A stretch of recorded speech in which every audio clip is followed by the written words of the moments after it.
We are not the biggest purchasers of Russian oil. Bharat के विदेश मंत्री एस जयशंकर ने रूस में बैठकर एक बार फिर ऐसा सच बता दिया है जिसे सुनने के बाद डोनाल्ड ट्रंप को आंखें नीचे करके भारत से माफी मांगनी चाहिए। एस जयशंकर ने जो सच बताया है उसे जानते तो ट्रंप भी हैं, लेकिन वो अपने स्वार्थ, अकड़, अहंकार और दबंगई के चलते सबके सामने इसे मानते नहीं हैं। मगर विदेश मंत्री एस जयशंकर ने डोनाल्ड ट्रंप का काम आसान कर दिया। एस जयशंकर ने कानों से ईयरफोन हटाया और फिर मुस्कुराते हुए अमेरिका और ट्रंप का असली चेहरा पूरी दुनिया को एक बार फिर दिखा दिया। आप जानते ही हैं कि विदेश मंत्री एस जयशंकर इस वक्त रूस में है। एस जयशंकर ने रूस के विदेश मंत्री सर्गेई लावरोव से मुलाकात की और उसके बाद वो पत्रकारों के सवालों का जवाब देने आए। एस जयशंकर से एक पत्रकार ने रूसी भाषा में अमेरिका की धमकी और तेल को लेकर सवाल पूछा। पहले तो एस जयशंकर ने सवाल को ध्यान से सुना, उसके बाद अपने कानों से ईयरफोन निकाला और जो जवाब दिया उससे शानदार, सटीक और बोल्ड जवाब कोई नहीं दे सकता।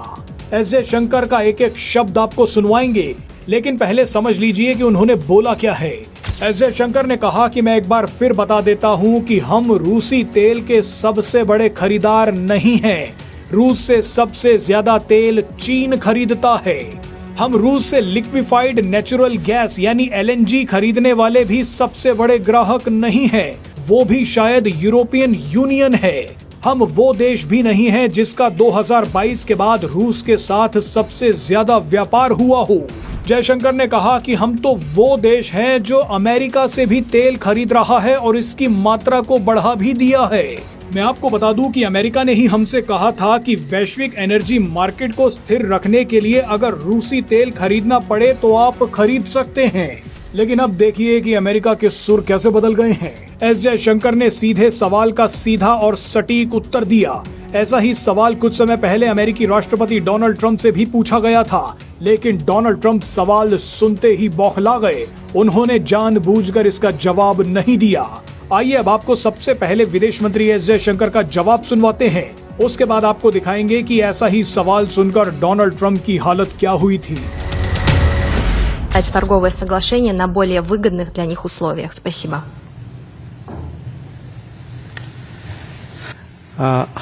We are not the biggest purchasers of Russian oil, that is China.